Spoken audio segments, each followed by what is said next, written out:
Do not be anxious about anything, but in every situation by prayer and petition with thanksgiving, present them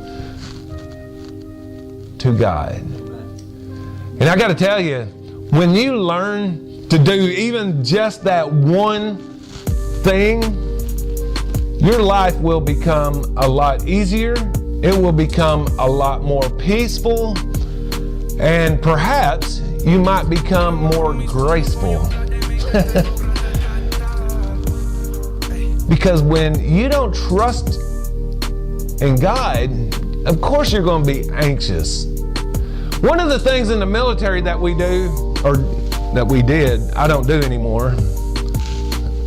I'm only on their payroll. I'm not in there anymore. So, the one thing that we learn in the military that boosts morale, and they believe this, that you have to have a higher power.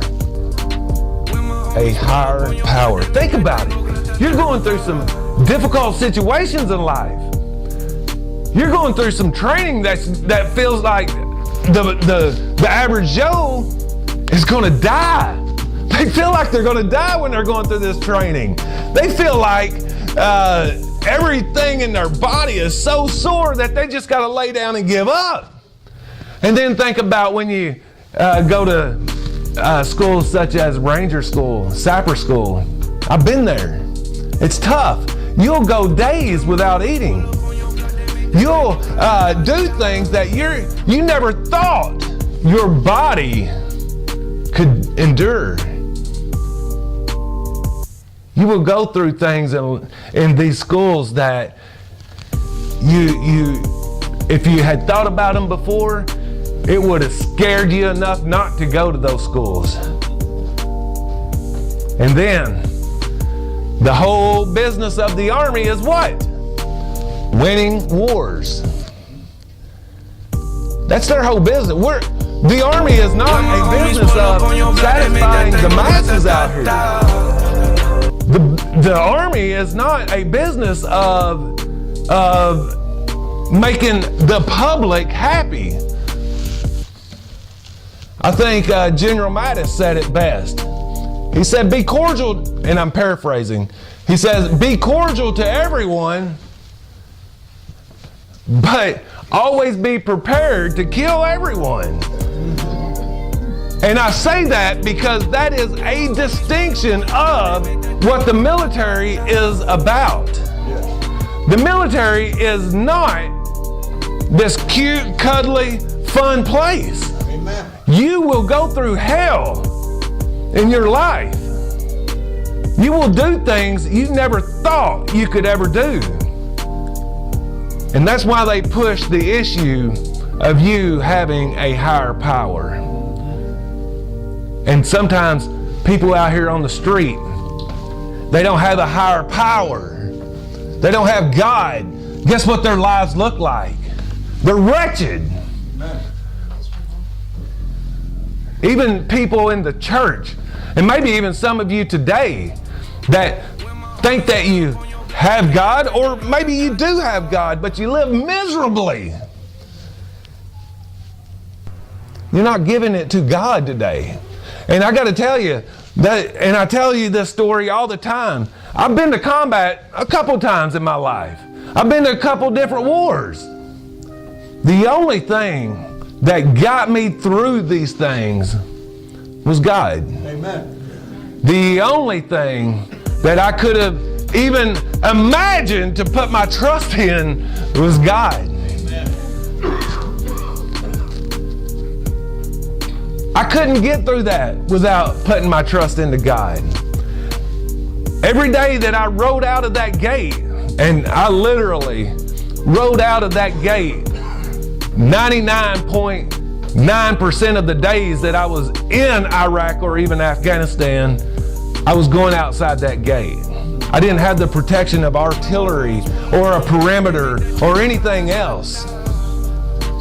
So before I rode out that gate, I had my Bible, I prayed, I prayed fervently. And I didn't care if my guys were in that truck with me. I didn't care if the LT was on the radio and I was leading that day and he was yelling at me to leave. I can assure you that I had that Bible in my hand and I was praying.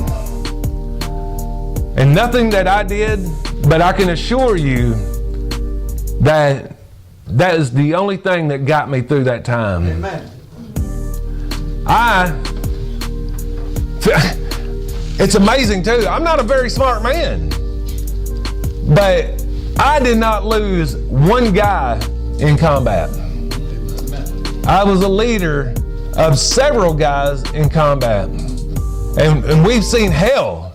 I did not lose one guy. But other people in my company lost guys, but not me. I feel like God was there. And I tell you that I prayed. I tell you that I did all of these things. But before we even rolled out and after I prayed, I thank God. Before he even done anything, I thank God that he carried me through that. That I was able to lay my head down that night. I thank God for getting me through the hell that I had to go through and bringing me back to my cot. If I went back to my cot that night, a lot of times we did what I call fob hopping. We went to several different fobs all over Iraq and Afghanistan. We didn't stay at one place all the time. I didn't have a 9-to-5 job. It was maybe whatever, it was a 16, 18-hour day sometimes. And under intense pressure. But I thank God every day, before he even done anything, before his light shine in my life. And I had been blown up. I had been blown up to the point where I had to be sent to Walter Reed in 2007. And I got to be quite honest with you, on the way to Walter Reed, I was on this plane with all these other injured soldiers, and sitting right in front of me was a cot of this man who had lost both legs. And he was on his way to Landstuhl. This is when we left Iraq. And even though I was in pain, intense pain, I thank God, first of all, that I was still alive. And again, this might sound very nasty, but I thank God that he didn't put me through what he did that guy that was laying in front of me. I was able to set up, and that guy had to lay down. I thank God for that. But I also thank God that he brought that man back.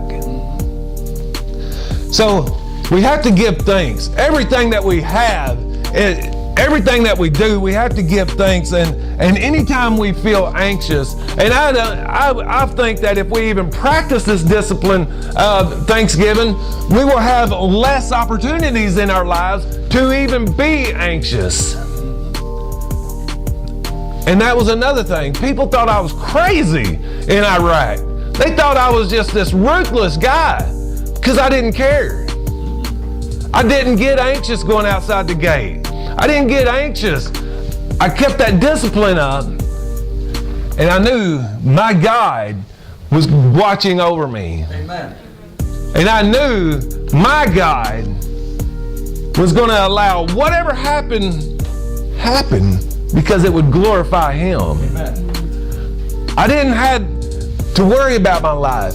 I didn't have to worry about what was going to happen that day because my God was in control. Amen. So we got to give thanks in order to relieve anxiety and not even have anxiety. God has called us to peace, and we should be thankful for that.